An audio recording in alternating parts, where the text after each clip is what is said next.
Robert Eggers, you've done it again. K-Dog's movie review. Nosferatu is directed by Robert Eggers and stars Lily Rose Depp, Nicholas Hoult, and Bill Skarsgård. A gothic tale of obsession between a haunted young woman and the terrifying vampire infatuated with her, causing untold horror in its wake. All right, I'm not going to waste much time and get right into it. This movie is fucking great. What a fabulous way to end 2024 with a kick-ass horror movie. I'm pretty much going to jump right into spoilers with this one, so keep that in mind. If you haven't seen it, go see it now. Take a break from the holiday cheer and family fun and go see this movie about depressing sexual creatures. So, Robert Eggers is back to tell his version of a classic tale, a remake of the 1920s Nosferatu and pretty much all things vampires. But it's a relatively simple story. Nicholas Hoult essentially plays a real estate broker for a man that we refer to as Count Orlok, a man who has historically lived in the mountains of Transylvania and wants to move back to Germany to live out the rest of his days. What Nicholas Hoult doesn't know beforehand is that Count Orlok is not exactly a human. You can really tell that Eggers has a true love for not only the source material, but a lot of the adaptations that came from it. All of those inspirations are there while still holding its own. This is a beautifully crafted film. The cinematography was fucking amazing. I would absolutely recommend seeing this in theaters if you can. The use of shadows, which is absolutely an inspiration from the original Nosferatu, really excels here in this medium. The look of the beautiful, wonderful vistas as one of our characters is traveling to the home of Count Orlok. The mountains covered in snow, the city looking gross and lived in, especially when Orlok's plague starts to hit, juxtaposed with the beauty that the wealthy have. When we're in Aaron Taylor Johnson's house, everything looks so clean and immaculate and colorful. But as soon as you step outside into the real world with the commoners and the monsters and the natural landscapes, everything turns into these more diluted but beautiful grays and blacks. All right, I really love this movie, so there's going to be a lot to talk about. Count Orlok has a strange obsession with Nicholas Hoult's wife, played by Lily Rose Depp, who is absolutely the star of this movie. She gives an absolutely incredible performance. I really wish horror was more represented at the Academy Awards because she really deserves a nomination for Best Actress. It is a very physical one, and you can tell that she is giving it all with all of the convulsions and gyrations. She has essentially been kind of off her whole life. Having visions of things or premonitions to what's going to happen. It has always been somewhat of an outcast, not having many friends and not being very close with her family. And what is very well known to those of the story, and that we learn later on, is that she is basically under somewhat of a spell from Count Orlok. He is infatuated with her and wants her to become his wife or lover, so to speak. The dude is obsessed, and he will do whatever it takes, including putting a plague on an entire city, to get into her pants. And not only the over-the-top physical performance, Lily Rose Depp also does an amazing job of pulling it back and really feeling like a tortured individual, someone who hasn't always belonged, and someone who just wants to stay happy and stay in her current state of bliss with her husband, Nicholas Hoult. However, when Hoult leaves to meet Count Orlok, her strange dream sequences and convulsions and gyrations and seizures seem to start reappearing and happening more frequently, specifically during the nighttime. Lily Rose Depp is definitely the star of the show and really stands out, but I thought everyone did really well. Nicholas Hoult is also great. I specifically loved the scene where he first meets Count Orlok. The fear that he is putting in front of the camera really translates to the audience. It was so horrifying first meeting Orlok because he's out of focus And all we could focus on is Nicholas Holt's fear, the trembling, the sweating, the eyes widening. It really sucked you in and felt like you were also being paralyzed by this creature's unrelenting force. Eggers does a phenomenal job of creating this atmosphere that's filled with dread as soon as Orlok enters the screen. Bill Skarsgård, who's wearing a ton of great makeup, by the way, pretty hard to tell that it's him underneath it all. He does a great job as Count Orlok. I loved his look. I loved the big mustache and a face that's kind of a blend of the original Nosferatu and Vlad the Impaler, who the original Dracula is supposed to be based off of. But what I love most about it was that he wasn't this regular looking guy who was really suave and clean cut. He's fucking gross. He looks like a creature that's been undead for several centuries, who sleeps in a coffin, who sucks the blood out of his victims during the nighttime. With Orlok's look and how he talked, it really played up the fact that he was not human, not of this world, a force of evil.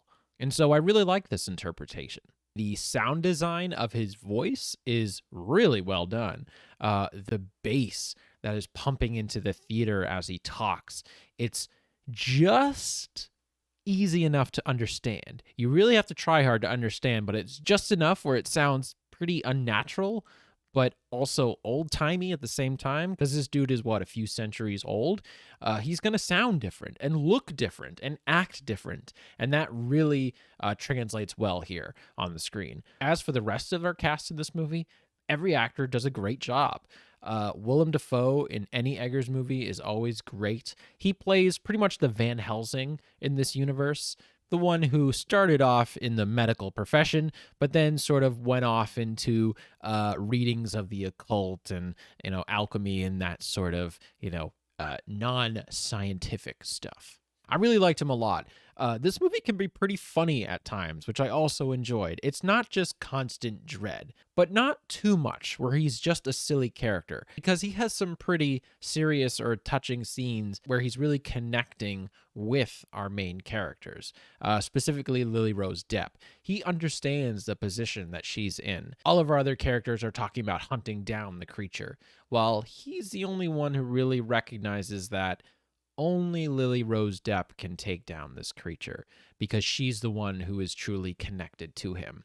And they have a beautiful little conversation at one point during the movie where Willem Dafoe is basically describing her as their salvation, when in another life she could have been a high priestess. And that really gets into the dialogue of this movie. The dialogue is fucking awesome. Eggers really has an appreciation to history and really sticking to the talk of the time. We saw that in The Witch, The Lighthouse, and The Northman. A lot of this dialogue can be hard to understand. And when I watch this movie again, because I fucking will, I'm going to watch it with subtitles to really grasp every single word that these characters are saying. It's almost play-like. Everything is over-dramatized, but it's just enough that it doesn't seem gratuitous. It feels fairly grounded, but epic at the same time, if that makes sense. It doesn't come without humor as well. There are moments of dark comedy that come about, which I appreciated. The only actor that I didn't really vibe well as much with during this movie was Aaron Taylor Johnson. He plays the wealthy friend who basically welcomes our main characters into his home to invite all of this horror to happen. He starts out subtle, which I thought was great. I think it really fit the tone of the movie. But when we get to the more horrific moments in the movie, where shit is really going down, his fucking wife and kids are murdered and sucked dry by Count Orlok, his emotions just kind of lacking. I just wanted a little bit more. They set it up early on that he absolutely loves his wife and his children. He's a very wealthy man, but despite that, he puts his kids to bed. He doesn't just let the servants do it. He really, truly loves them. And so when all this stuff is happening in his own home and horror is going down, it just felt like all of the other actors were acting above him. They were acting great, and he was just pretty good. Sometimes he just stuck out to me because he wasn't giving as much of an emotional performance. And it is incredibly sad. His end goes to his wife's coffin, opens it up, and kisses her and lays with her as he dies. It's very tragic and sad, but something about his performance, it just wasn't meshing with me, where I didn't really feel that emotion that I think I was supposed to. My other only problem with the movie was how much they showed Orlok. I loved Orlok's entrance when Nicholas Holt first meets him. He's out of focus and he's really just a presence of evil and fear that infects Nicholas Holt's character. But then they eventually show him, which he looks good, as I said, he's pretty horrific, but then they keep showing him. As I said, there's a lot of good shadow work in this movie. There's a beautiful shot at one point in the movie with the shadow of Orlok's hand engulfing this entire city in Germany, and also his shadow creeping up the stairs and into Lily Rose Depp's room. And while those shots were amazing and I absolutely loved them, I think they would have been more effective if we didn't already know what he looked like, if we hadn't already seen him so many times in camera. I think it just would have been way more effective if we waited till the very end of the movie to see what he looked like. Which, the end, I'll just talk about it now, I loved. You can't go into a classic story like this expecting some hyper realistic, convoluted plot. It's fairly simple. Count Orlok wants to bang Lily Rose Depp and wants him for himself, and she has 3 nights to decide what to do because she has to go to him willingly. He can kind of possess her body a bit, but he can't fully have her until she does it for herself. So at the end of the movie, she makes the ultimate sacrifice by taking him to bed until the sun rises, and he ultimately, because he's a vampire, dies. But what I loved about the ending was the special effects when Orlok dies. He is a gross, disgusting creature. And as the sun rises into the room that they're in, he doesn't burst into flames or run out the door and, fall off the roof of a building or something. No, it's subtle but epic at the same time. He just stares off into the sun, screams, and blood kind of runs down his eyes and his mouth. But what I loved about it was I assumed they used CGI for the shot, but it looks really fucking good. There were no quick edit cuts or anything like that. He just gets up and screams, and it's all done with one shot. Shout out to the special effects team. They did a great job on that one. But even better than that, the final shot of the movie was absolutely beautiful. It almost looked like a painting. It's an overhead shot of Lily Rose Depp beneath Orlok's body. They're covered in blood. It's just both of their dead bodies laying there in this sexual lovemaking position. It's beautiful, but it's sad because you know of the sacrifice that she had to make. She essentially had to give her own life to let this plague die and to let her husband live on. So many great scenes to like in this movie. My favorite is when Nicholas Holt is picked up by Count Orlok's horse-drawn carriage in the middle of the woods. That was another scene where you could pause it, take a screenshot, and have a wonderful, desktop background. It was so beautiful. Nicholas Holt's character in the middle of the road in this forest in the middle of nowhere. The only light shining through was from the moon above. But it's casting a lot of these beautiful shadows from the trees all over the ground. Additionally, it's snowing outside. It truly looked dreamlike. As those horses come charging in towards Nicholas Holt to pick him up, the sound that they make is really unsettling but attractive at the same time. It's almost infectious, and it draws him in when that carriage opens up.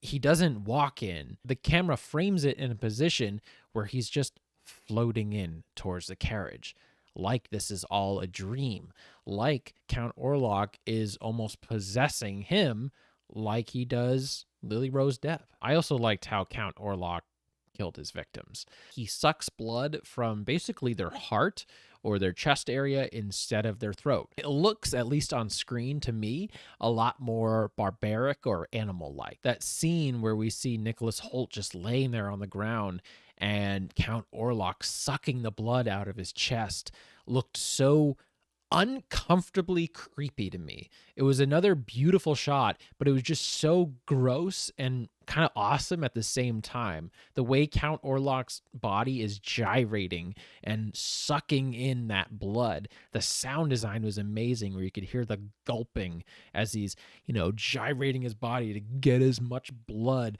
into him as possible. It was disgusting and awesome at the same time. It is exactly what I want out of a horror movie. Epic, but spooky. I also really like the transitions, especially in Orlok's castle. The way the camera sort of pans to the next room that they're entering. There's some type of edit when they're shifting rooms, but it's pretty seamless, and it happens a lot of times in this movie. There was a lot to like about this movie. I was wondering why it was coming out on Christmas Day, but you know what? The snowy vibes from the Transylvanian landscape, somewhat claustrophobic nature of this 1800s Germanic city that they were in, and the dreamlike infectious powers that Orlok had on a lot of his victims made this horror movie surprisingly cozy, which is a word I would use to describe Christmas and the holidays. It's a great movie to settle on your couch with your favorite cozy blanket and the lights off and just throw yourself into this world. As with all Eggers movies, it is incredibly atmospheric. What I also liked about this movie is it really harkens back to a lot of those early Universal monster movies. Dracula with Bela Lugosi, Frankenstein, Wolfman, The Invisible Man. You have the Van Helsing character, you have the doctor, you have the husband, and the wife that's infected, all trying to take down this creature. We're really focused on these 4 or 5 main characters trying to tackle this problem, blending together science and fiction. I think I might have mentioned this as well. There is a score, but it doesn't overtake the movie. This movie has the confidence in its camera work and its actors to portray the horror to us. It doesn't force feelings down our throats with music. It allows us to make our own interpretations about what's going on. Harkening back to older movies, this also very much feels like a play. Dialogue that is very Shakespearean in a lot of ways and drawn out and over the top. This is very well acted. A lot of characters are just talking in this movie, but you're so invested in their conversation, not only because you're trying to figure out what they're fucking saying, but also because they sound cool. They sound epic. It sounds like dialogue that I want to speak in, It's very similar to The Lighthouse in that regard. It's also still very modern. A few great uses of jump scares in this movie with horrific imagery, and a lot of that set up camera work that we do see in some of those Conjuring-like movies. But here it's done fucking amazing. It really ups the tension in a lot of scenes, specifically at night. Guys, I really love this movie. What a great way to end 2024. This was a great year for horror movies. So many standouts. But I think Nosferatu takes the cake. For me, it really lived up to the hype. Please let me know what you guys thought of this movie in the comments below. What were your favorite scenes? What didn't you like about the movie? Did anything not resonate with you really well? Where does this rank in the other Robert Eggers films for you? The Northman, The Lighthouse, and The Witch. Until next time.